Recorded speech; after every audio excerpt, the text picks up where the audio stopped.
இயேசுவின் நாமத்தினால் இந்த நாட்களிலும் கூட இந்த ஜீசஸ் கோட் மூலமாக உங்களை சந்திப்பதில் கர்த்தருக்குள் பெருமகிழ்ச்சி. இந்த நாட்களிலும் கூட நாங்கள் ஒரு வேத வசனத்தை பகிர்ந்து கொள்வோம். யோபு புத்தகம் 32வது அதிகாரமாக 32வது பாகமாக 32வது அதிகாரத்தை நாங்கள் பார்க்க போகிறோம். இந்த நாட்களிலும் கூட இந்த நண்பர்களோடு பேசுகிற ஒவ்வொரு காரியத்திலும் அவர் அந்த யோபு பேசும்போது இந்த நாட்களிலும் கூட சில காரியங்கள் எங்களுக்கும் சில சூழ்நிலைகள் வரும்போது ஒவ்வொருத்தரும் ஒவ்வொரு விதமாக பேசுவார்கள். ஆனாலும் கூட தேவன் ஒவ்வொருத்தருடைய இருதயத்தையும் அறிகிற தேவனாக இருக்கிறார். இந்த நாட்களில் நீங்கள் பார்த்தீங்கன்னு சொன்னால் இந்த ராம் என்று சொல்லப்பட்ட ஒரு சந்ததியை சார்ந்தவர். இவர் நீங்கள் ஆதியாகமத்தில் 11வது அதிகாரத்தில் பார்க்கலாம். கூசுடைய சந்ததியை சார்ந்தவர் இவர் என்பதை குறித்து நாங்கள் அறிய வேண்டும். இன்னொரு சந்ததி இருக்கிறது. நீங்கள் பார்த்தீங்கன்னா ராம் என்று சொல்லப்பட்டவர் யூதா கோத்திரத்தை சார்ந்தவரும் ஒருவர் இருக்கிறார். ஆனால் இந்த அவருடைய ராமுடைய சந்ததி என்று சொல்லி இந்த வசனத்தின்படி நாங்கள் பார்க்கல அந்த நாட்களில் அவருடைய நண்பர்களில் ஒருவர் முக்கியமானவர்கள் என்பதை குறித்து நாங்கள் அறிய வேண்டும். இந்த சந்ததிகளை குறித்து வேதத்தில் அதிகமாக குறிப்பிடப்பட்டிருக்கிற ஒரு காரியம் அதுதான். இந்த காரியத்தை நாங்கள் பார்த்தோம்னா யோபுவோடு பேசுகிற காரியத்தை நாங்கள் காணலாம். இந்த நாட்களிலும் ஒரு சிறு ஜெபத்தோடு கூட இந்த வார்த்தையை நாங்கள் பகிர்ந்து கொள்வோம். இரக்கமுள்ளங்கள் அல்ல ஆண்டவர் இதை கேட்டுக்கொண்டிருக்கிற ஒவ்வொரு பிள்ளைகளை ஆசீர்வதியும் பலப்படுத்தும் தேவ ஆவியானவர் தாமே கூட இருந்து நடத்துவீராக. இயேசுவின் நாமத்தின் பிதாவே ஆமென். இந்த வசனத்தின்படி நாங்கள் பார்த்தோம் என்று சொன்னால் 32வது அதிகாரம் 1வது வசனத்தை சொல்லுகிறார். என்னென்னு சொன்னால் யோபு தன் பார்வைக்கு நீதிமானாய் இருந்தபடியினால் அவனுக்கு அந்த 3 மனுஷரும் பிரதித்திரம் சொல்லி ஓய்ந்தார்கள். இப்போ நாங்கள் பார்க்குறோம் இந்த 3 பேர் அவருடைய நண்பர்கள் பேசி ஓய்ந்தார்கள். இது 4வது ஆள் நீங்கள் பார்க்கல யோபுக்கு அநேக நண்பர்கள் இருந்தார்கள். இந்த 4 பேர் தான் இதில் முக்கியப்படுத்தியிருக்கு. வேதத்தில் நாங்கள் பார்த்தக்குள்ள இந்த பேசுகிறவர்களுடைய வார்த்தைகளை நாங்கள் பார்க்கும்போது தேவனுக்கு விரோதமாக இருந்ததா என்பதை பார்க்கும்போது சில காரியங்கள் தேவனுடைய நாமத்தை மகிமைப்படுத்தித்தான் இவர்கள் பேசியிருக்கிறார்கள். இந்த முதல் வசனத்தை நாங்கள் பார்த்தோம் என்று சொன்னால் யோபு தன் பார்வைக்கு நீதிமானாய் இருந்தார் என்று சொல்லி ஆனால் ஆண்டவர் சாட்சி கொடுக்கிறார். இந்த வசனம் சொல்லுகிறது என்று சொன்னால் யோபு தன் பார்வைக்கு நீதிமானாய் இருந்தபடியானால் அவனுக்கு அந்த 3 மனுஷரும் பிரதித்திரம் சொல்லி ஓய்ந்தார்கள். ஏனென்று சொன்னால் தேவன் சாட்சி கொடுக்கிற யாராக இருந்தாலும் கூட இந்த யோபுவிட மிஞ்சின நீதிமானர்களாக இவர்கள் இருந்திருக்க முடியாது. ஏனென்று சொன்னால் இந்த காரியங்களில் பேசும்போது நாங்கள் பார்க்குறோம் இவர்கள் சொல்லி முடியாது. அவர்களுக்கு எந்த காரியத்தை சொல்லி யோபை குற்றப்படுத்த முடியாத ஒரு சூழ்நிலைகள் அவர்களுக்கு. ஆனாலும் கூட ஆண்டவருடைய நாமத்தை அவர்கள் தூசிக்கவில்லை, அவருடைய நாமத்தை மகிமைப்படுத்தினார்கள், ஆண்டவருக்கு விரோதமாகவும் செய்யவில்லை என்பதை குறித்து இந்த வசனம் பார்க்கிறோம். நாங்கள் இவர்கள் பேசி முடிந்தது அப்புறம் இந்த ராம் என்று சொல்லப்பட்டவர் பேசுகிறதை நாங்கள் காணலாம். அதனால் ராமின் வம்சத்தானாகிய பூசியனாகிய பரையோலின் குமாரன் எலிகுவுக்கு கோபம் உண்டது. யோபு தேவனை பார்க்கிலும் தன்னை தன் நீதிமானாக்கின நிமித்தம் அவன் மேலும் அவனுக்கு கோபம் உண்டது. இப்போ நாங்கள் பார்க்குறோம் இவர் வயதில் குறைந்தவர். யோபு இந்த குடந்த நண்பர்கள் எல்லாவற்றுக்கும் வயது குறைந்தவர். இவருடைய பேசலையும் தவறு இல்லை என்பதை குறித்து தொடர்ந்து பேசுகிற காரியத்தை நாங்கள் பார்த்தோம் என்று சொன்னால் எலியுக்கு என்று சொல்லப்பட்டவர் இவருடைய பேர் ஆனால் இவருடைய ராமுடைய சந்ததியை சார்ந்தவர். நீங்கள் பார்த்தீங்கன்னு சொன்னால் கூசுடைய வம்சத்தாரை சார்ந்த கூசுடைய பிள்ளைகள் தான் இவர் இந்த ராம் என்று சொல்லப்பட்டவர் பின் சந்ததியை சார்ந்தவர்கள். இதுதான் இந்த கோத்திரம் இல்லவர்கள் வம்சம் என்றுதான் இதில் குறிப்பிடப்படுகிறது. நீங்கள் பார்த்தீங்கன்னு சொன்னால் வம்சத்தானாகிய பூசியனாகிய பரையோலின் குமாரன் எலியுக்கு என்று சொல்லித்தான் இவருடைய பேர் இருக்குது. ஆனால் இவருடைய சந்ததி பொதுவாக நீங்கள் பார்த்தீங்கன்னு சொன்னால் ராம் என்று சொல்லப்பட்டது பழைய ஒரு அந்த 11வது அதிகாரத்தில் கூசுடைய சந்ததியை சார்ந்த இவர்கள் என்பதை குறித்து நாங்கள் வேதத்தை நாங்கள் பார்க்கலாம். ஆனால் இந்த ஒவ்வொரு சந்ததிகளையும் குறிப்பிடப்பட்ட பெயர்கள் இந்த வேதத்தின்படி அடிப்படையில் இருக்கிற பெயர்கள். ஆனால் இவர்கள் யூதா கோத்திரத்தையோ இல்லாட்டி இஸ்தவர்கள் அல்லாதவர்களாக இருந்தாலும் கூட இந்த யோபு உள்ள காலத்தில் வாழ்ந்தவர்கள் என்பதை குறித்து நாங்கள் அறிய வேண்டும். ஆனால் யோபு தேவனை அறிந்தவர் என்று சொன்னால் நிச்சயமாக இவருக்கு ஆபிரகாம் காலத்துக்கு பிறகு வந்தவர் தான் இந்த யோபு என்று சொல்லப்பட்டார். ஆபிரகாம் காலத்தில் உள்ளவர் அல்ல. ஏன் காரணம் என்று சொன்னால் சில காரியங்கள் இந்த வேதத்தின் அடிப்படையில் நாங்கள் பார்க்கும்போது இது குறிப்பிடப்பட்டிருக்கிறதை நாங்கள் காணலாம். இப்போ இந்த 4வது நண்பர் பேசுகிறார். இப்போது இந்த வசனங்களை நாங்கள் பார்க்கும்போது சில காரியங்களை நாங்கள் பார்க்குறோம். மறுமொழி கொடுக்கத்தக்க மறுமொழி கொடுக்கத்தக்கதாக மறுமொழி, யோபுவின் 3 சிநேகிதருக்கும் அகப்படாதிருந்தும் அவர்கள் அவனை ஆகாதவன் என்று தீர்த்ததன் நிமித்தம் அவர்கள் மேல் அவனுக்கு கோபம் உண்டது. இப்ப நாங்கள் பார்க்கிறோம் இந்த அவரை ஒரு அலட்சியம் பண்ணுகிற போல் இவருக்கு பார்த்திருக்கவில்லை என்று அவர் வயசு குறைந்தவர். ஆனாலும் கூட அந்த நண்பர்கள் கூடுதலாக நாங்கள் பார்த்தோம் என்று சொன்னால், அதிகமான வயது குறைந்த யோபுக்கு ஒத்த நண்பர்கள் அவருடைய வயசுல உள்ளவர்களும் அல்ல.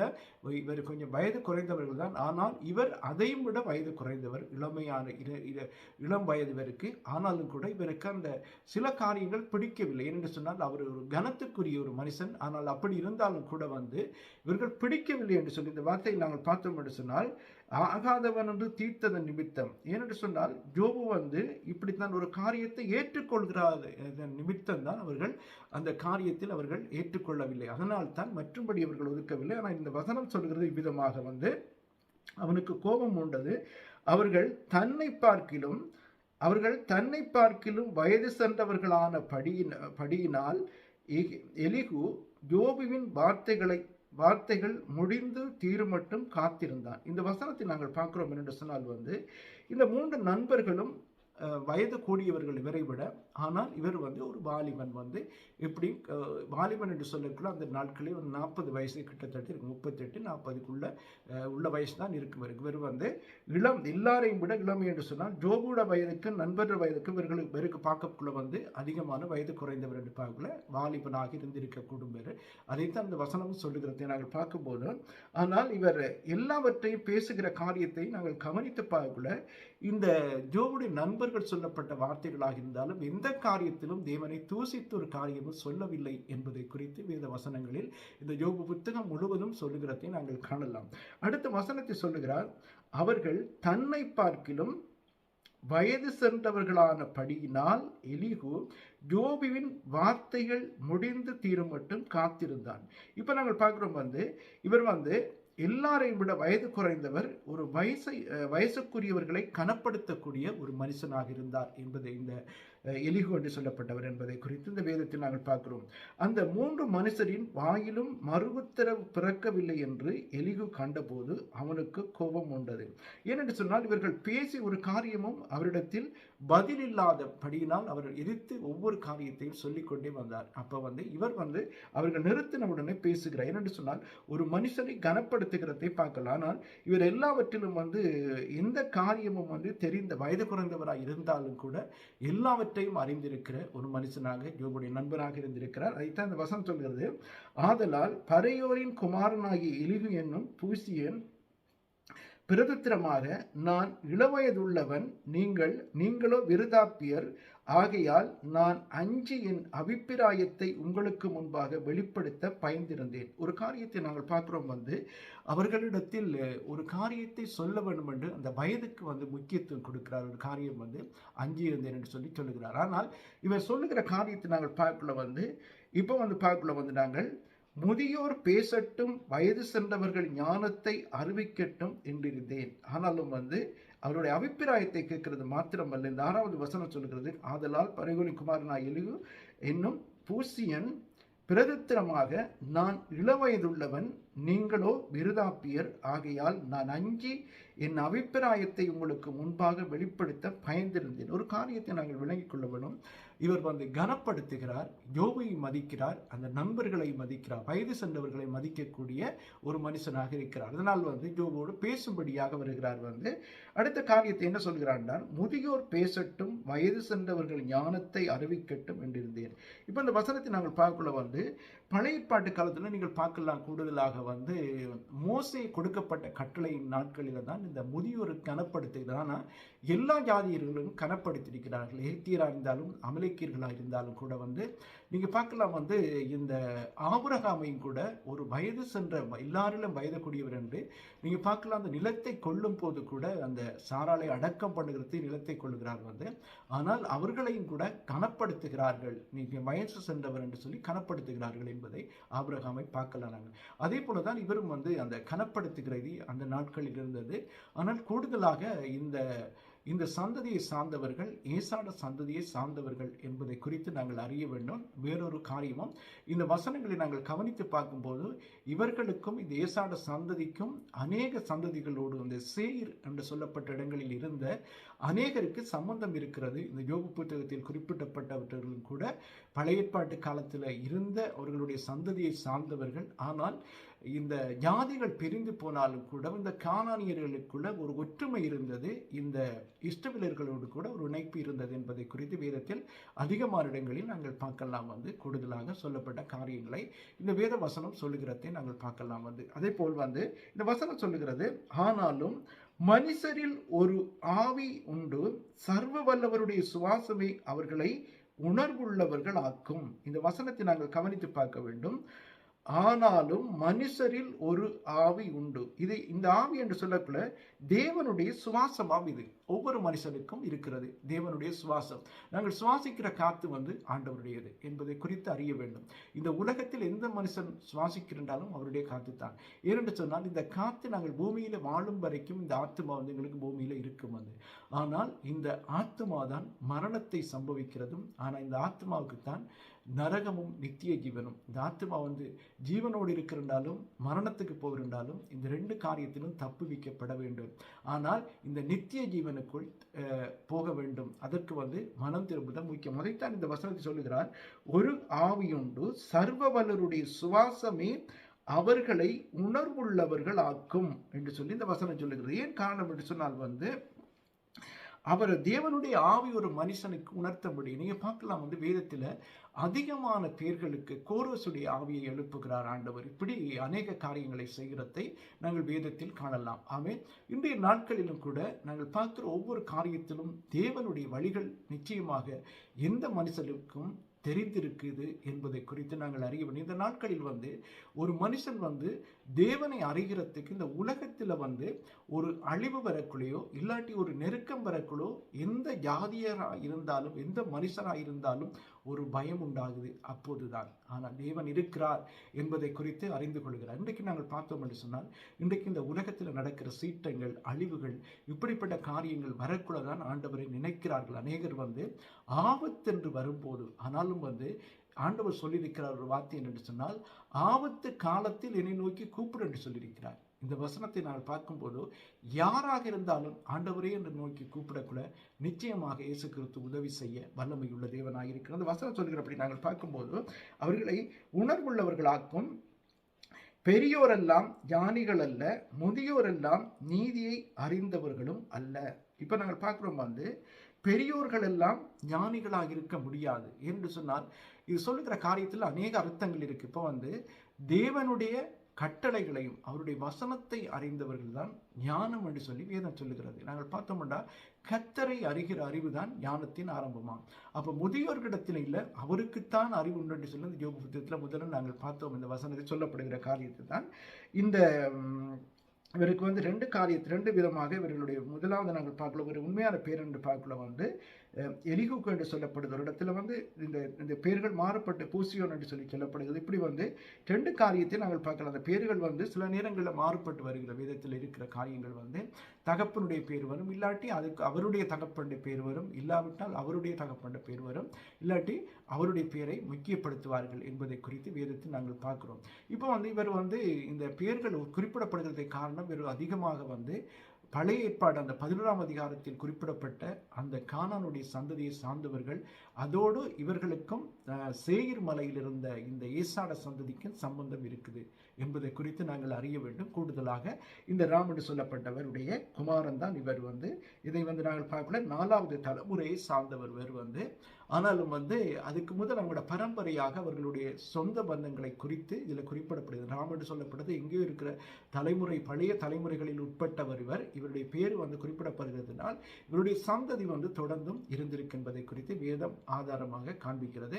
நாங்கள் பார்க்கல ஒரு வசனத்தை நாங்கள் பார்த்தோம் என்று சொன்னால் ஆதியாகமத்தில் 11வது அதிகாரத்தில் இந்த ராம் என்று சொல்லப்பட்டவர் யார் என்பதை குறித்து குறிப்பிடப்படுகிறதை நாங்கள் காணலாம். ஒரு சில வசனங்களை நாங்கள் பார்ப்போம்.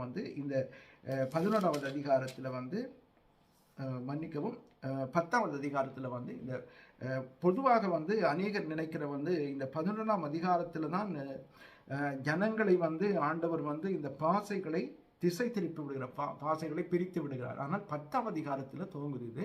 ஆனால் 11ஆம் அதிகாரத்தில் தெளிவாக எழுதப்பட்டிருக்கு. அதான் வித்தியாசம் வந்து 10ஆவது அதிகாரத்திலே துவங்கப்பட்டது. அதான் நாங்கள் பார்க்கல வந்து இந்த 10ஆவது அதிகாரத்தில் வந்து ஒரு காரியத்தை நாங்கள் கவனித்து பார்க்கல. இது யாருடைய குமாரன் என்பதை குறித்து இந்த வசனத்தை நாங்கள் பார்க்கலாம். வந்து இது வந்து காமுடைய சந்ததியை சார்ந்தவர். நீங்கள் பார்க்கலாம் வந்து 6வது அதிகாரத்திலிருந்து நாங்கள் மன்னிக்கவும் 10ஆவது அதிகாரம் 6வது வசனத்திலிருந்து நாங்கள் பார்க்கல வந்து காமுடைய குமாரர் கூஸ், மிஸ்ராயிம், பூத், கானான் என்பவர்கள். அப்ப இந்த யாருடைய குமாரன்டா? கூசுடைய குமாரர் சேபா, ஆவிலா, சப்தா, ராமா. இப்போ வந்து இந்த ராமாண்டு சொல்லப்பட்டதான் ராமண்டு சொல்லி வருது. நீங்கள் வந்து பார்க்கக்குள்ள வந்து ஈப்ரூக் பைபிளில் எபிரே பைபிளில் பார்க்கக்குள்ள வந்து இந்த பேர்கள் சரியாக இருக்கும் என்பதை குறித்து ராம் ரா என்று சொல்லப்பட்டதுக்கும் வித்தியாசம் இருக்குது. ஆனால் இது வந்து சரியாக இருக்குது. நீங்கள் அந்த இதில் போய் பார்த்தீங்கன்னா ராம் என்று சொல்லப்பட்டது தான் இந்த ராம் என்று சொல்லப்பட்டவரை குறித்து தான் இது. இவர் வந்து கூசுடைய குமாரன் என்பதை, காமுடைய சந்ததியை சார்ந்தவர் கூசுடைய குமாரன் இவர். அதுதான் இந்த ராம் என்று சொல்லப்பட்டவர். இந்த வசனத்தில் வருகிற இவருடைய தகப்பனுடைய பரம்பரை தான் இதில் குறிப்பிடப்படுகிறது. நீங்கள் காணலாம். இன்னொரு சந்ததி இருக்கிறார்கள் வந்து நீங்கள் பார்த்தீங்கன்னு சொன்னால் இவர்கள் யூதா கோத்திரத்தை சார்ந்த ஒரு ராம் என்று சொல்லி, ஆனால் அவராக இருக்க முடியாது. ஏனென்று சொன்னால் இந்த கோத்திரங்கள் இஸ்ரவேல் ஜனங்கள் பிரிக்கப்படுகிறதுக்கு முதலே இந்த காரியங்கள் நடந்திருக்குது. ஆனால் இந்த யூதா கோத்திரத்துக்கு இந்த ராமாக இருக்க முடியாது. ஏனென்று சொன்னால் அவர்கள் சிறைப்பட்டு போகிறார்கள் இஸ்ரவேல் ஜனங்கள் கானான் எகிப்துக்கு. ஆனால் அது சிறைப்பட்டு போக முதலாக இருந்தாலும் கூட இந்த காலங்களில், இந்த யோபு இருந்த காலங்களிலும் இதுக்கும் சம்பந்தமே இல்லை என்பதை, ஆபிரகாம் இருந்த காலமும் இல்லை, இந்த இஸ்ரவேல் ஜனங்கள் யாக்கோப் இருந்த காலங்களும் இல்லை. இந்த காலங்களுக்கு பிறகு நடந்த ஒரு காரியம் வந்து இவர்கள் எகிப்தில் இருக்கக்குள்ள ஒன்று நடந்திருக்க வேண்டும். இந்த காரியங்கள் 4 தலைமுறைகளை நீங்கள் பார்க்கல. ஏசாட தலைமுறைக்கு அடுத்த தலைமுறையில் தான் இந்த யோபு இருந்திருக்கிறார் என்பதை குறித்து நாங்கள் வேதத்தில் தொடர்ந்து பார்த்து வருகிறோம். இந்த வேத வசனங்களில் கடைசியாக கூட நாங்கள் இதுக்குரிய காரியங்களை ஆராய்ந்து பார்க்கும்போது இது சரியாக, நீங்கள் இந்த வேத புத்தகத்தில் பார்க்கும்போது இது சரியாக இருக்கிறது. அநேக வேத புத்தகங்களில் அநேக காரியங்களில் குறிப்பிடப்பட்டிருக்கிறது இந்த காரியங்களை குறித்து என்பதை குறித்து நாம் அறிய வேண்டும். ஆனால் எபிரே பைபிளில் வந்து குறிப்பிடப்பட்டிருக்கிறது ராம் என்று சொல்லப்பட்ட எழுத்துக்கு வந்து நீங்கள் பார்க்கக்குள்ள வந்து ராண்டு சொல்லக்குள்ள வந்து இப்போ வந்து ஒவ்வொரு எழுத்துக்களுக்கும் வித்தியாசமாக இருக்கிற காரணத்தை நாங்கள் பார்க்கலாம். ஈப்ரூக் பைபிளில் வந்து எபிரே பைபிளில் இந்த வசனத்தை குறிப்பிடப்பட்டிருக்கிறதை நாங்கள் காணலாம். வந்து இந்த ராண்டு சொல்லப்பட்டுள்ளது. சில நேரம் இந்த ராண்டு எழுத்து வந்து சில நேரம் உச்சரிப்பு வராது, சில நேரங்களில் கடைசியாக முடிந்து போக்குள்ள வரும். வந்து கூடுதலாக உச்சரிப்புக்குள்ள வராமல் வரும் இந்த எழுத்து கூடுதலாக நாங்கள் பார்க்கலாம். வந்து இந்த எழுத்துக்களை நாங்கள் பார்க்கும் முதல் இந்த வசனம் சொல்லுகிற என்னென்று சொன்னால் வந்து பெரியோரெல்லாம் ஞானிகள் அல்ல, முதியோரெல்லாம் நீதியை அறிந்தவர்களும் இல்லை. இந்த 9வது வசனத்தில் சொல்லப்படுது பெரியோர்கள் எல்லாம் ஞானி அல்ல, முதியோர்கள் எல்லாம் நீதியை அறிந்தவர்களும் அல்ல. ஆனால் எல்லாருக்கும் வந்து பொதுவாக நாங்கள் பார்க்குறோம், அது உண்மையான காரியம் வந்து எல்லாருக்கும் எல்லாம் தெரிகிறது இல்லை என்பதை குறித்து நாங்கள் அறிய வேண்டும். உலகத்தில் சில பேருக்கு எல்லாம் தெரிந்திருக்கும், சில பேருக்கு தெரிந்திருக்க முடியாது, தெரிந்திருக்க வாய்ப்பில்லை என்பதை குறித்தும். மற்ற இன்னொரு காரியம் வந்து ஞானம் ஒரு மனுஷனுக்கு வரும்போது தேவனுடைய வல்லமையை, தேவனுடைய வசனங்களினால் நாங்கள் அறிந்து கொள்ளக்கூடியது. மற்றது வந்து அனுபவத்தை பெற்றுக்கொள்ளும் போது இந்த ஞானத்தில் நடக்க வேண்டிய ஒரு காரியத்தை நாங்கள் புரிந்து கொள்ள முடியும். ஒன்று அனுபவப்பட வேண்டும், இல்லாவிட்டால் வேத வசனங்களை நாங்கள் தியானித்து எல்லா காரியத்தையும் அறிந்து கொள்ளும்படியாக இந்த வேதம் எங்களுக்கு கற்றுத்தருகிறது என்பது குறித்து அறிய வேண்டும். வேதத்தில் எல்லாவற்றையும் குறிப்பிடப்பட்டிருக்கிறது. வேதத்திலே சகலத்தையும் கற்றுக்கொள்ள முடியும் என்பதை குறித்து வேத வசனம் சொல்லுகிறது. ஒரு மனுஷனுக்கு அனுபவம் தேவைன்னா இந்த வேதத்தை படித்து அறிந்து கொள்ளும் போது ஆவியானவர் ஒவ்வொரு காரியத்திலும் ஒவ்வொரு மனுஷனை ஞானமாக நடத்துகிறார். அன்றைக்கு உலகத்தில் வந்து அநேகர் சாதித்து இருக்கிறார்கள். ஆனால் இவர்கள் எல்லாம் வந்து தேவன் மேலே நம்பிக்கை உள்ளவர்கள் என்பதை குறித்து நாங்கள் அறிய வேண்டும். ஆமே. இந்த வசனம் சொல்லுகிறது 10வது வசனம் சொல்லுகிறது, ஆகையால் எனக்கு செவி கொடுங்கள், நானும் என் அபிப்பிராயத்தை வெளிப்படுத்துவேன் என்றேன். ஏன் காரணம் என்று சொன்னால் அப்பொழுதும் அவருக்கு வந்து சொல்லுகிற ஒரு காரியம் வந்து அந்த வயது முதிர்ந்தவர்கள் என்றாலும் கனப்படுத்துகிறார் என்பதை குறித்து இந்த வசனங்களில் தெளிவாக நாங்கள் பார்க்கிறோம். வந்து சில நேரங்களில் மூத்தவர்களை மதித்து அவர்களுக்குரிய காரியங்களை அவர்களை கனப்படுத்தி இப்படிப்பட்ட காரியங்களை செய்ய நிச்சயமாக அவர்கள் நன்மையானதை செய்கிறவர்களாக இருப்பார்கள் என்பதை குறித்து நாங்கள் வேதம் சொல்லுகிறபடி மதிக்கும் போது ஒரு மனுஷனை மதிக்க வேண்டும். யாராக இருந்தாலும் ஒரு மனுஷனை மதிக்க வேண்டும் என்பதை குறித்து வேதம் சொல்லுகிறது. இந்த வசனத்தை நாங்கள் பார்க்கும்போது 11வது வசனம் சொல்லுகிறது, இதோ உங்கள் வசனங்கள் முடியும் மட்டும் காத்திருந்தேன், நீங்கள் சொல்லத்தக்கதை ஆராய்ந்து தேடு மட்டும் உங்கள் நியாயங்களுக்கு செவி கொடுத்தேன். இப்போ வந்து பார்க்குறோம், ஒரு மனுஷன் சொல்லுகிறத கேட்டு என்னென்ன காரியங்கள் பேசுகிறார்கள் என்று இவர் அந்த யோபுவோடு இந்த நண்பர்கள் பேசும் வரைக்கும் அவர்களோடு காத்திருந்தார் என்பதை குறித்து, யோபுவோடு இருந்த அந்த நண்பர்கள் 3 பேருடையும் கூட இவரும் இருக்கிறார் என்பதை குறித்து இந்த வசனங்கள் சொல்லுகிறது. ஏனென்று சொன்னால், இந்த யோபு அந்த சூழ்நிலைகள் தள்ளப்பட்டு போது யோபை ஒதுக்கிவிட்டு அவர்கள் ஒரு நாள் பார்த்து கரைச்சிட்டு போகவில்லை. அவர்கள் தொடர்ந்தும் அந்த யோபு அந்த பிரச்சனையிலிருந்து மீளும் வரைக்கும் யோபுவோடு இருந்தார்கள், அநேக நாட்கள் இருந்தார்கள் என்பதை குறித்து வேதம் நமக்கு சொல்லுகிறது. ஆமென். இந்த நாட்களிலும் கூட பார்க்கலாம், அதே போல் தான் இவரும் இருந்திருக்கிறார் என்பதை குறித்து இந்த வசனம் காண்பிக்கிறேன். நான் உங்கள் சொல்லை கவனித்தேன், ஆனாலும் இதோ உங்களில் யோபுவுக்கு நியாயத்தை தெரிய காட்டி அவருடைய வசனங்களுக்கு ஏற்ற பிரதித்திரம் சொல்லுகிறவன் இல்லை. இப்போ நாங்கள் பார்க்கிறோம், அவருடைய வார்த்தைக்கு எதிர்த்து யாரும் அவரை பேசி அவருடைய பேச்சை நிப்பாட்டோ அவரை மடக்கிறதுக்கோ எந்த காரியத்திலும் அவரை தாழ்த்துகிறதுக்கோ யாரும் இல்லை அவருடைய என்று சொல்லி இவர் பாருங்க இந்த அந்த அவர்களையும் கூட ஒரு அலட்சியம் பண்ணவில்லை.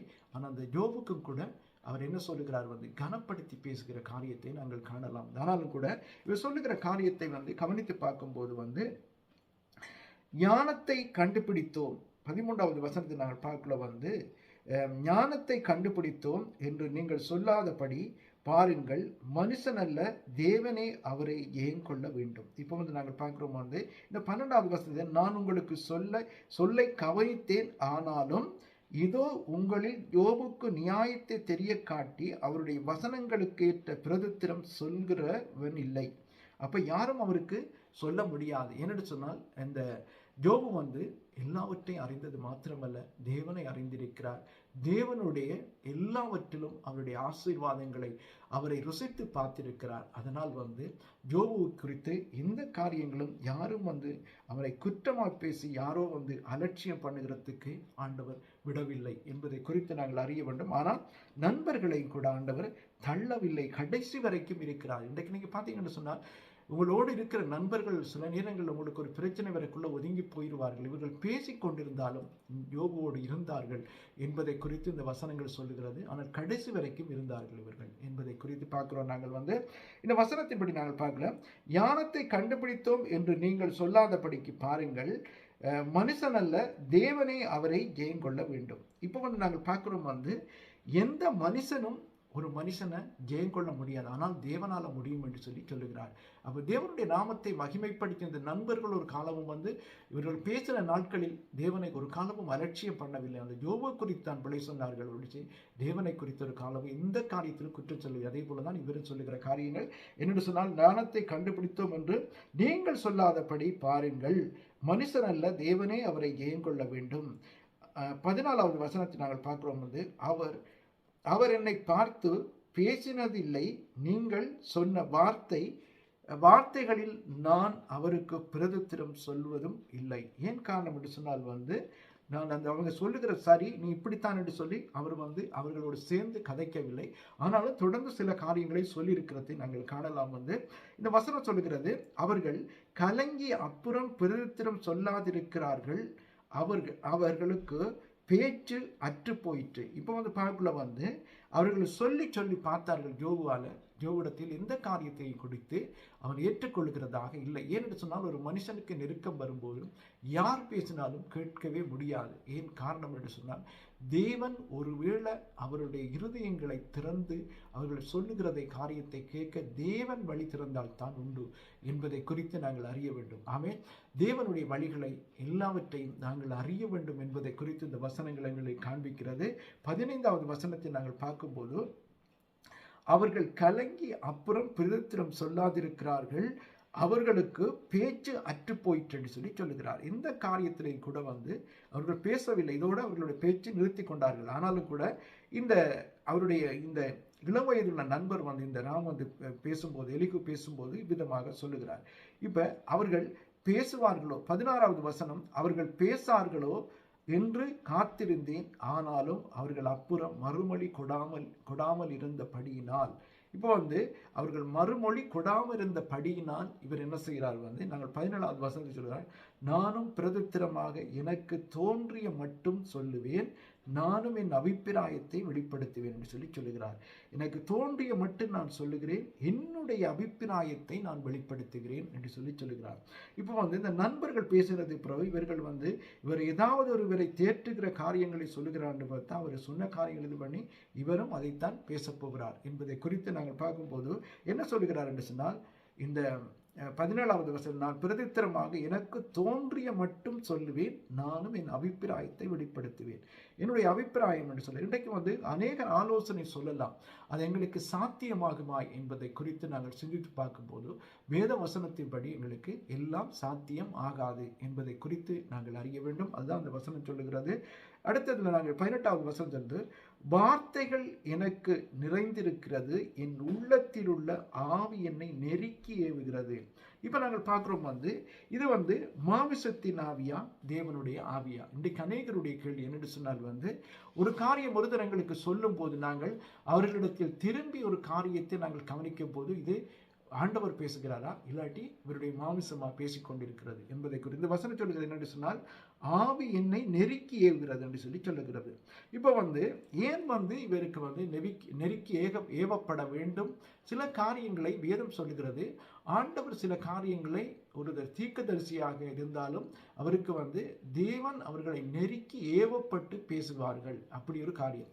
ஆனால் இன்னொரு காரியம் வந்து சில நேரங்களில் நீங்கள் உலகத்தாராக இருந்தாலும் கூட தேவன் அவர்களை வைத்தும் பேச வைப்பார் சில நேரங்களில் என்பதை குறித்து நாங்கள் அறிய வேண்டும். வேதத்தில் அப்படிப்பட்ட காரியங்கள் நிறைய காரியங்கள் இருக்கிறது. அதே போல இவர் சொல்லுகிற காரியங்கள் தேவன் அந்த அவருடைய 3 பேரும் பேசி ஓய்ந்த பின்பு இவர் பேசுகிறார். இவருடைய வழிநடத்தல்களும் ஒரு ஆவி என்னை ஏவுகிறபடி என்றுதான் சொல்லுகிறார். ஆனால் இதை நாங்கள் ஒரேடியாக நாங்கள் எடுக்கும் போது வந்து என் உள்ளத்தில் உள்ள ஆவி என்றுதான் இவர் தெளிவாக சொல்லுகிறார்.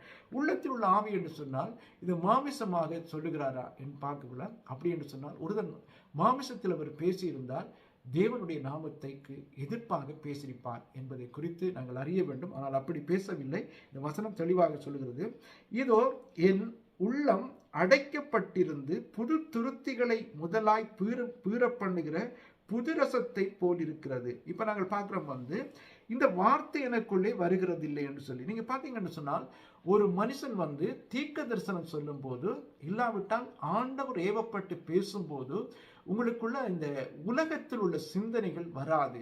மற்றது வந்து ஆண்டவர் பேசினார் என்று சொன்னால் வந்து எங்களை குறித்து நாங்கள் முழுமையாக நான் தானா பேசுகிறேன் என்பதை குறித்து அறிய முடியாது.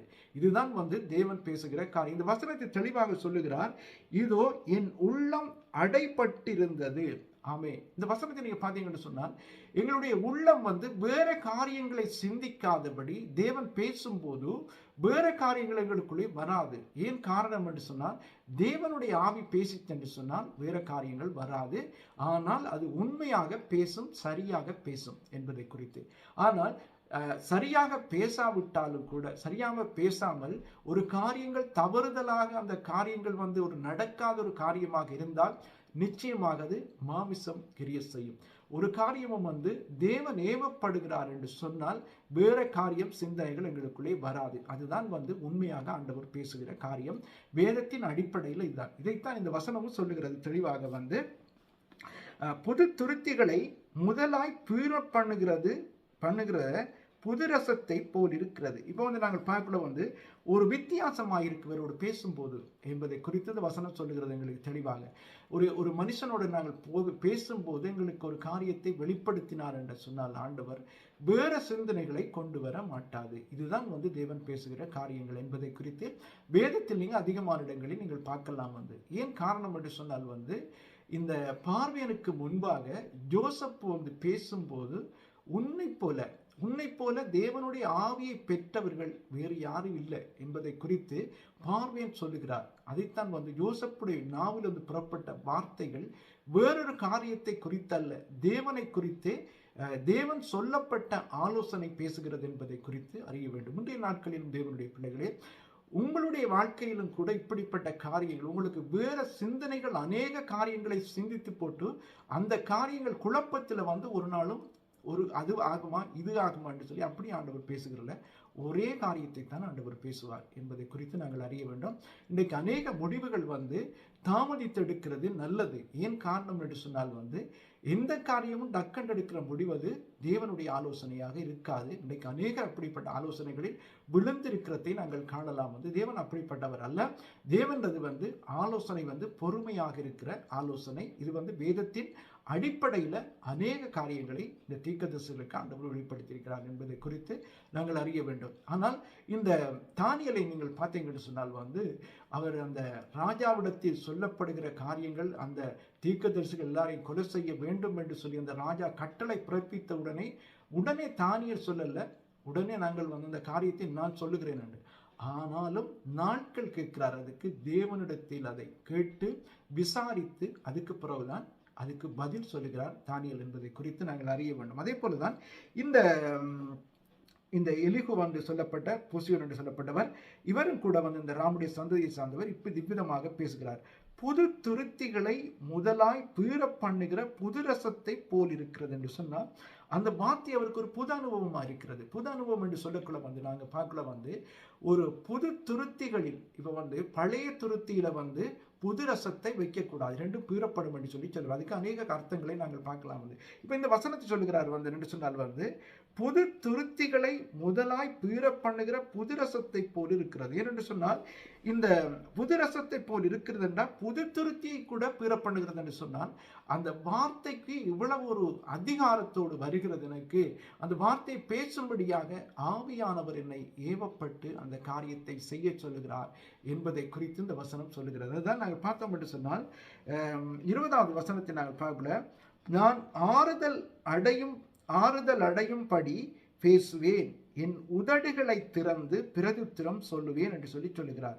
அப்போ ஆறுதல் அடையும்படி பேசுகிற ஒரு காரியம் தேவனுடைய வழியாக இருக்கணும். இல்லாவிட்டால் இது மாமிசம் என்று சொன்னால் இன்னொரு மனுஷனை ஆறுதல் படுத்தாது. ஏனென்றால் நீதிமொழிகளில் சொல்லப்படுகிறது ஒரு வசனம் உண்டு என்று சொன்னால் நல்ல ஔஷதம், எங்களுடைய நாவின் வார்த்தைகள் நல்ல ஔஷதம், மருந்தாக இருக்கணும் அது மற்றவர்களுக்கு. ஆமே, இன்றைய நாட்களில் நாங்கள் பார்த்தோம் என்று சொன்னால் அந்த வசனம் சொல்லுகிறது படி என்னவென்று சொன்னால் என் உதடுகளை திறந்து பிரதித்திரம் சொல்லுவேன் என்று சொல்லுகிறார். ஆனால் உள்ளத்தில இருந்து அவர் ஒரு வித்தியாசமான ஆவியானவருடைய வழிநடத்தலுக்குள்ள சில காரியங்கள் ஆவியானவர் தூண்டுகிற ஏவப்பட்டு பேச சொல்லுகிற காரியத்தை இந்த அவருடைய நண்பர் பேசுகிறதை நாங்கள் காண 2 வசனங்களை நாங்கள் பார்க்கும்போது 21வது வசனம், நான் ஒருவனுடைய முகத்தை பாராமலும் ஒரு மனுஷனுக்கும் இச்சகம் பேசாமலும் இருப்பேனாக.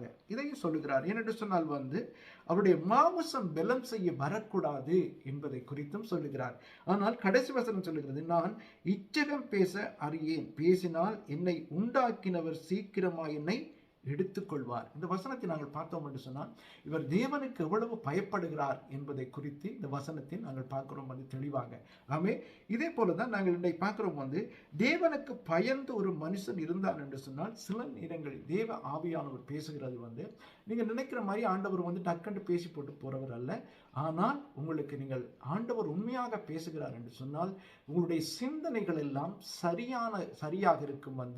உங்களுக்கு குழப்பம் இல்லாமல் இருக்கும். எல்லாம் எந்த காரியமும் உங்கள் சிந்தனைக்குள் வராதபடி தேவனுடைய வார்த்தை மாத்திரம் உங்களுக்குள்ளே கிரிய செய்யும். இதுதான் தேவன் பேசுகிறது. வேதத்தில் அதிகமான பரிசுத்தவான்களை நாங்கள் பார்க்கலாம். எங்களுடைய சரீரத்தில் எங்களுடைய சிந்தனைகள் எல்லாம் அடைப்பட்டிருக்கும். அதுதான் தேவன் உண்மையாக பேசுகிறது. இன்றைக்கும் இந்த வார்த்தையை கேட்டுக்கொண்டிருக்கிற தேவனுடைய பிள்ளைகளே, எந்த காரியத்தையும் நீங்கள் யார் சொல்லியும் நம்பக்கூடாது. எந்த காரியமாக இருந்தாலும் தேவன் பேசுகிறதுக்கும் மனுஷர் மாமிசத்தில் பேசுகிறதுக்கும் வித்தியாசம் உண்டு. ஆனால் இந்த வசனம் தெளிவாக சொல்லுகிறது, நாங்கள் மற்றவர்களுக்கு பேசுகிற வார்த்தை தேவன் அவருடைய வசனம் ஆறுதல் படுத்துமாம், அவருடைய வசனம் சமாதானத்தை கொடுக்கும் என்று சொல்லி வேதம் சொல்லுகிறது. ஆமே, இன்றைய நாட்களிலும் தேவனுடைய பிள்ளைகளை இந்த வார்த்தையை கேட்டுக்கொண்டிருக்கிறவங்களை ஆண்டவர் பலப்படுத்தி உங்களை ஆசீர்வதிப்பாராக. நாங்கள் ஜெபிப்போமா. இந்த வேளையிலும் கூட அந்த யோபு வந்த நெருக்கங்களில் எல்லாம் இந்த நண்பர்கள் என்ன பேசினார்கள் எல்லாவற்றையும் சகிக்கும்படியாக தேவனுடைய பலத்தோடு, ஆனால் அவர்களும் கூட தேவனுடைய நாமத்தை மகிமைப்படுத்த வெளிப்படுத்தினார்கள். நாங்கள் தொடர்ந்து பார்ப்போம். இந்த வசனங்களை ஆண்டவருடைய சமூகத்தை நோக்கி நாங்கள் ஜெபிப்போம். ஆண்டவர் நிச்சயமாக உங்களுக்கு உதவி செய்வார். இந்த வசனத்தை கேட்டு உங்களுக்கு பிரயோஜனம் உள்ளதாக இருந்திருக்கும். நிச்சயமாக ஆண்டவர் உங்களை பலப்படுத்துவாராக. நாங்கள் ஜெபிப்போமா? இரக்கம் உள்ளங்கள் நல்ல ஆண்டவரே, இந்த வார்த்தையை கேட்டுக்கொண்டிருக்கிற ஒவ்வொரு பிள்ளைகளையும் ஆசீர்வதியும் பலப்படுத்துங்கப்பா. ஆண்டவரே, எல்லா சூழ்நிலைகளும் ஆண்டவர் இந்த வார்த்தைகள் கிரிய செய்யும்படியாக இந்த நாட்களில் எப்படிப்பட்ட நெருக்கங்கள் வேதனைகளோடு இருக்கிற பிள்ளைகளுடைய வாழ்க்கையிலே ஒரு மாற்றத்தை காண உதவி செய்யுங்கப்பா. நெருக்கத்தை மாற்றுகிற தேவன், சமாதானத்தை அருளும் தேவன், உம்முடைய அன்பை வெளிப்படுத்தும், உம்முடைய நாமத்தை எப்போதும் மகிமைப்படுத்த சோர்ந்து போகிறவனுக்கு நீ பலம் கொடுக்கிற தேவன். இந்த நாட்களில் யாரெல்லாம் சோர்ந்து போயிருக்கிற பிள்ளைகளுக்கு பலத்தை கொடுத்து நிலைநிறுத்தும். இயேசுவின் நாமத்தினால் ஜெபிக்கிறேன் எங்கள் ஜீவனுள்ள நல்ல பிதாவே, ஆமென். ஆண்டவர் உங்களை ஆசீர்வதிப்பாராக. ஆண்டவர் நிச்சயமாக உங்களை வழிநடத்துவார். அவருக்கு காத்திருங்கள். நீங்கள் படுகிற நெருக்கங்களுக்கெல்லாம் நிச்சயமாக ஆண்டவர் உங்களுக்கு நன்மையானதை ஆண்டவர் அருளும் தேவனாக இருக்கிறார். இன்றைய நாட்களிலும் கர்த்தர் தாமே கூட உங்களோடு நடத்துவாராக. God bless you.